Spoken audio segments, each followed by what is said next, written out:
Well, good afternoon. It's a great honor to have the chance to introduce a great man. We are very pleased that this conference, which started with a wonderful presentation by President Fernandez, the first keynote speaker during the conference, and now we have the second keynote speaker at the end of the conference, and indeed, it's a great honor to have President Carter with us. President Carter is quite a man. This morning he woke up at 4 o'clock in the morning. He decided to go from his house, which it takes about an hour or more, or 2 hours in fact, and took a taxi right there, and went to the airport. He got here a few hours ago. He's going to be give a speech, be part of a panel, and after that he goes back home. So well, it's remarkable. And especially I want to thank you, and I think the Inter-American Dialogue, the OAS and myself, we appreciate very much the effort you're making in coming.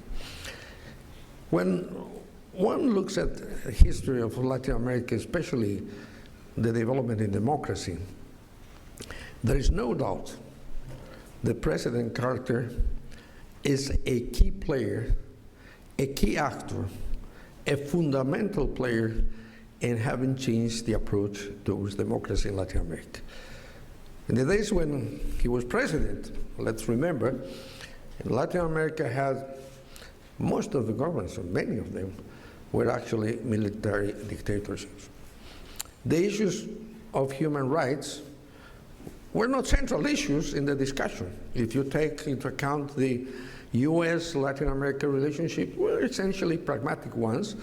They were based on economic interests, things of that nature, but the principles of human rights, the principles of building democracies were not really a key element in the agenda. But then comes President Carter, and he introduced that topic as a very central topic of the foreign policy of the United States. And it was not theory. It became a reality. And one by one, the countries of the region, which were not used to elections or not used to democratic governments for many years and decades, suddenly one after the other started to become democratic governments. And of course, after he left the presidency, he didn't go home just to write memoirs and maybe play some golf. He has a beautiful house in Atlanta. I enjoy to visit you. He decided to continue being a big player in supporting the same principles, human rights and democracy. And we see President Carter going from one country to another, observing elections.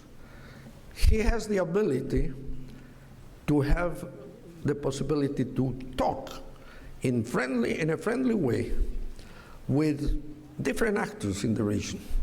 I have witnessed that. It could be that maybe some actors are antagonists to the United States. Maybe some of the actors do have different views about how the world should function, or different concepts about what democracy is.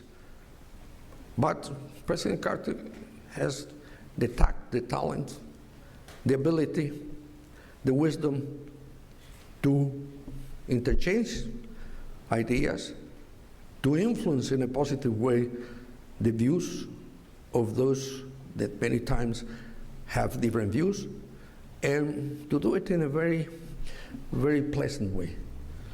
They like him. Everybody likes him. You go. I'm not going to mention names of presidents. I know all of them from now and some years. And I tell you, when we refer, when we say President Carter, they get enlightened. They get happy. And I know that as a fact because we have a very close, as CAF, a close relationship with the center. It's a Carter Center. And we support some of the programs. And in many cases, in difficult situations in the region. So it cannot be more appropriate to have this final session and having first President Carter. I'm very honored on the behalf of Inter-American Dialogue, the OAS, myself, to welcome you and to thank you very much. And welcome. The podium is yours, and then after that, we'll have a very interesting panel in which our good friend, Secretary Insulza, will join, and Claudia Palacios will be the one who will moderate that session. So thank you very much, and the podium is yours, President.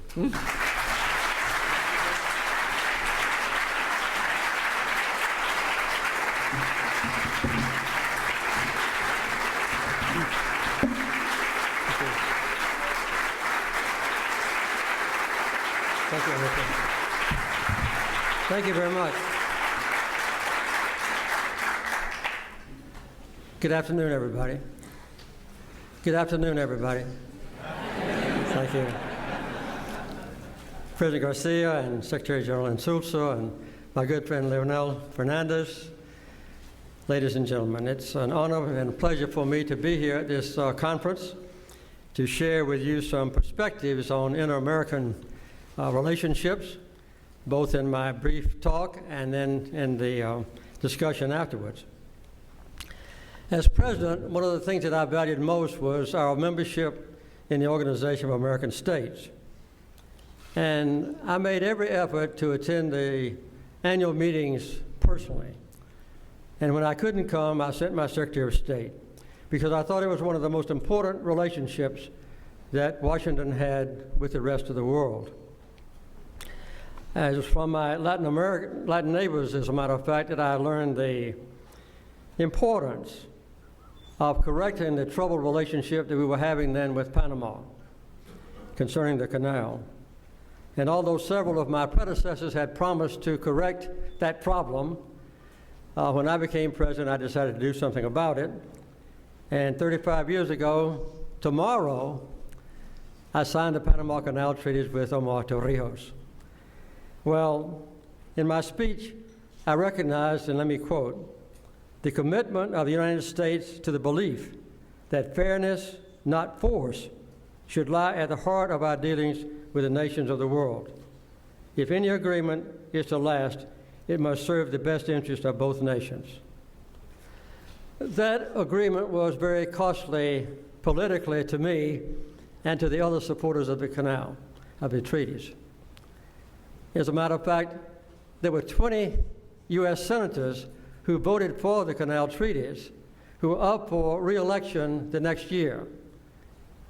Of the 20, only 7 came back into office. And the same thing happened to an incumbent president, I might add. But we believed it was the right thing to do, and history has borne it out. And despite the warning of some of the opponents of the treaties that the Panamanians couldn't manage the canal well, they've done it superbly.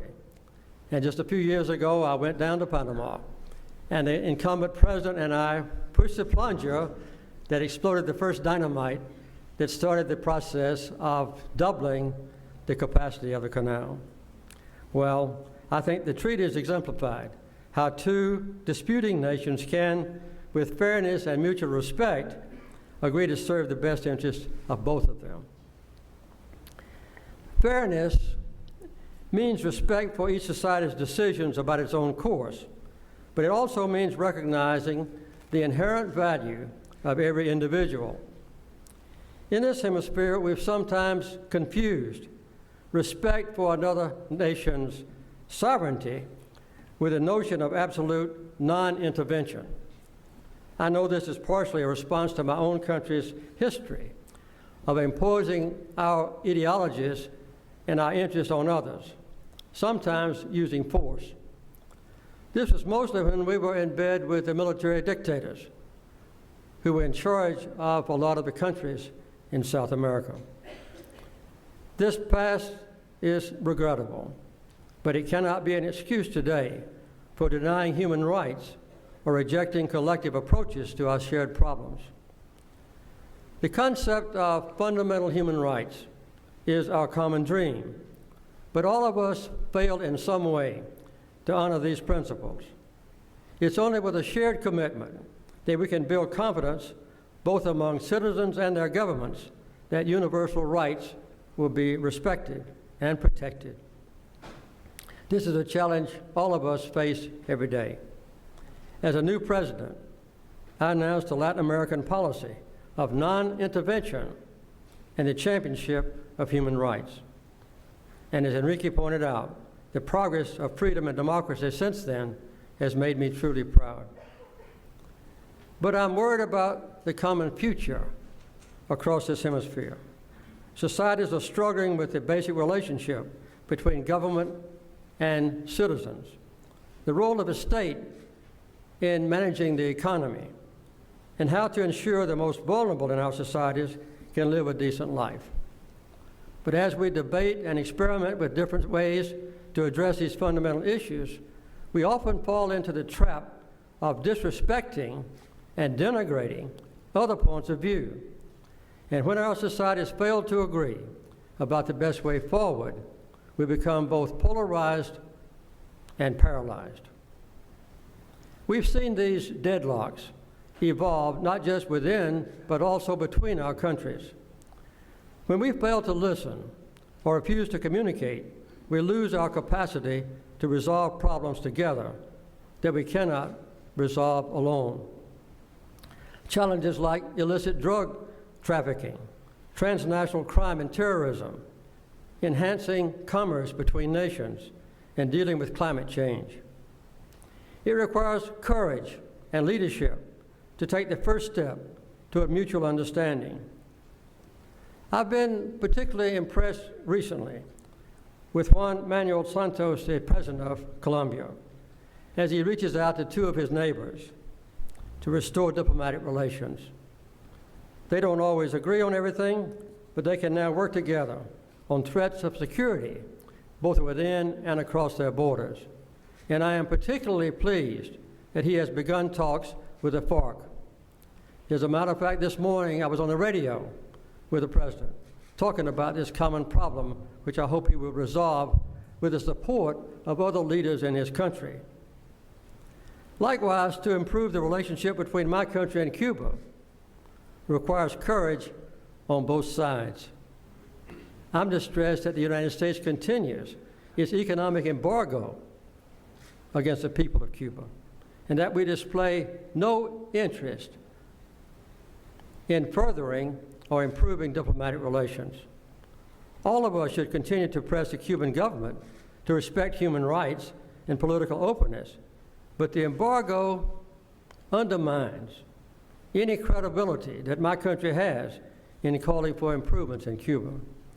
I also fear that our so-called democracy aid program is aimed at regime change and does not promote democracy.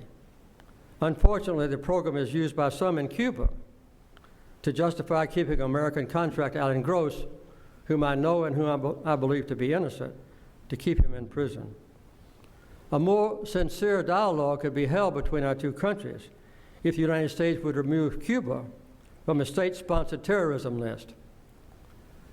The main reason that the United States keeps Cuba on this list is because the FARC and the Basque ETA from Spain have offices in Cuba. But when I was last in Havana, the Colombian and the Spanish ambassadors told me that having them there offered them an opportunity for dialogue, as evidenced by Colombia's announcement of a new peace talks, partially in Cuba. When our governments cannot or will not take the first step, then business and civic leaders, like many of you here in this audience today, should exert your full leadership to promote harmony and justice. The beneficial results are not only political, but also would be greatly helpful in commerce and trade. This improvement would be unlimited. We all know that security of citizens is the first responsibility of government. The state must prevent individuals from engaging in criminal and violent acts and must punish the guilty. However, our governments must strike a proper balance between acting decisively against danger, be it domestic or foreign, and maintaining the fundamental right to due process of law. We must safeguard the hard-won gains we've made to prevent the abuse of power that inevitably results when the executive claims for itself unchecked power to detain without trial and even kill persons it considers to pose a threat, and to conduct surveillance of citizens without warrants. I hope we will soon correct these mistakes. In the struggle against terrorism and crime, it is essential for democracies to provide security without violating human rights. One of the most pernicious consequences of the international struggle to combat illicit drugs is the harm to nonviolent users and their families.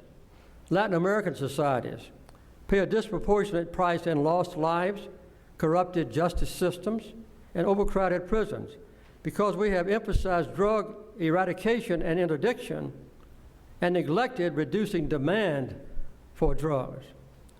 As president 35 years ago, I called for decriminalizing, but not legalizing, the possession of marijuana. Since then, U.S. drug policies have been very harmful to our own country and caused an explosion in prison populations. When I left the White House in 1980, there were about 500,000 Americans in prison. Now there are 5 times as many. The United States has the highest incarceration rate in the world. The number of people in prison for nonviolent crimes involving drugs has increased more than 12-fold, 12 times as many. Not only has this policy destroyed the lives of millions of young people and their families, especially the poor and minorities, but it is wreaking havoc with state and local budgets. It's time to look for an alternative approach, beginning with treatment instead of just imprisonment for people who use drugs but do no harm to others. In 1977, I signed the American Convention of Human Rights, saying, and I quote again, "As far back as the 1820s, Simón Bolívar put forward a concept of human freedom and the responsibility of government to protect the rights of individuals. This blank place on the page has been there for a long time, and it's with great pleasure that I sign on behalf of the United States this Convention on Human Rights, which will spell out in clear terms our own belief in the proper relationship between free human beings and governments chosen by them." Although the United States Senate has not yet ratified the convention, 24 other countries of this hemisphere signed it, and the Inter-American Court of Human Rights was born in 1979. The Court and the Commission on Human Rights, which was created much earlier by the OAS, form one of the most comprehensive human rights systems in the world. It's an achievement of which we should all be proud and which we must all strive to protect. These institutions serve citizens who may have no other way to assert their basic rights and demand protection for themselves. We should not see them as an affront or a threat to the authority of governments, but rather as our shared obligation to promote and protect the universal human rights that we all hold dear. I was proud that my administration gave strong support to the Commission, which played a central role in reducing oppression throughout the hemisphere and reinforcing the march toward democracy. But I'm concerned about ongoing problems like the violence suffered by indigenous groups in disputes with governments over natural resources and government actions that infringe on freedom of expression of NGOs and the news media. I'm disturbed about reports of human rights violations by some government security forces, and I am alarmed at inhuman prison conditions in many countries that threaten the lives not only of indicted prisoners, but of many citizens detained for long periods without charge. The Inter-American human rights system strives to protect citizens in all of these situations, and we should protect the Inter-American human rights system that gives them this protection. We must look for additional ways to strengthen the Commission on Human Rights and ensure its independence from political pressures. Strong and effective rapporteurs are needed to address crimes of violence against women and children, discrimination against vulnerable groups, and freedom of expression. The Commission may need some reforms to be more efficient, but its autonomy must not be reduced. The OAS should carefully consider the proposals that are now being put forward, but we must never let this citizens' treasure be weakened. I call on my nation and all others to ratify the American Convention and join the Un-American Court. I've asked Venezuela, for instance, to reconsider its plans to withdraw. I offer the Carter Center as a place to examine both of these institutions and to ensure that the achievements we have made as a hemisphere are not abandoned, but instead will live beyond us. Finally, I cannot ignore two significant election campaigns that are now underway. They hold lessons for all of us. Venezuela will elect a president on October the 7th, and the United States a month later. Despite the many differences between our two countries, we have some important similarities. Both presidents might deny this, but it's true. One is that both countries are debating the fundamental relationship between state and society. What guarantees do our governments want to provide to all our citizens, especially the most vulnerable? Who will pay for these guarantees? What mechanisms need to be strengthened to ensure that core human rights and fundamental fairness are protected? These are difficult issues, and neither country is handling the debate very well. The elections are influenced by another unfortunate policy that our two countries share. The United States and Venezuela are anomalies, holdouts in the hemisphere in that they do not provide public financing for political campaigns. As a matter of fact, the U.S. does offer public financing for presidential campaigns, which my opponents and I accepted when we were running for office. But now, the candidates reject the financing and the limits of spending that come with it. Money in politics undermines the fundamental tenet of democracy, political equality. For some countries, the challenge is how to keep illicit money, like drug money, out of politics. For the United States, the issue is how to prevent undue influence of money in politics while not infringing on freedom of speech. With the candidates in our country no longer accepting public funding, and with the U.S. Supreme Court allowing unlimited and often anonymous private contributions, wealthy donors and special interests now flood the airwaves with negative ads, not subject to campaign regulation. As a result, basic political equality is undermined, since the wealthy have a far greater opportunity. First, to influence the election of candidates, and then, for the next 4 years, to shape public policy. The problem in Venezuela is that an incumbent running for re-election can place government ads that look very much like campaign ads and command broadcast coverage of his speeches. The concern is not private money influencing the campaign, but rather the extensive use of public money and state resources in favor of the governing party. On this and other election issues, several Latin American countries offer better practices that can benefit all of us. Brazil, Mexico, Chile, and many others regulate television advertising. Mexico just elected a new president under laws that prevent the incumbent president from campaigning for his own party's nominee. It prohibits negative campaigning and provides $24 million in public financing to each candidate. In contrast, listen to this. The U.S. campaigns for federal office this year will cost more than $6 billion. That's $6,000 million. Much of it spent on destroying the reputation of opponents. In both Venezuela and the United States, the elections will be of great importance. We believe they'll be honest, and we encourage every citizen to go out and vote, both in the United States and in Venezuela.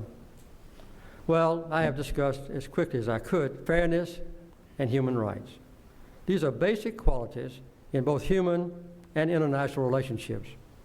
We may have different visions of how to address the fundamental challenges facing us, but we will never be able to address them satisfactorily unless we return to basic civility and a willingness to cooperate, to find solutions based on common values.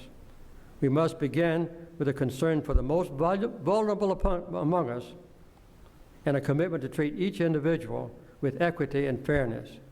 This will provide in our Western Hemisphere a bright future for all of us. Thank you very much.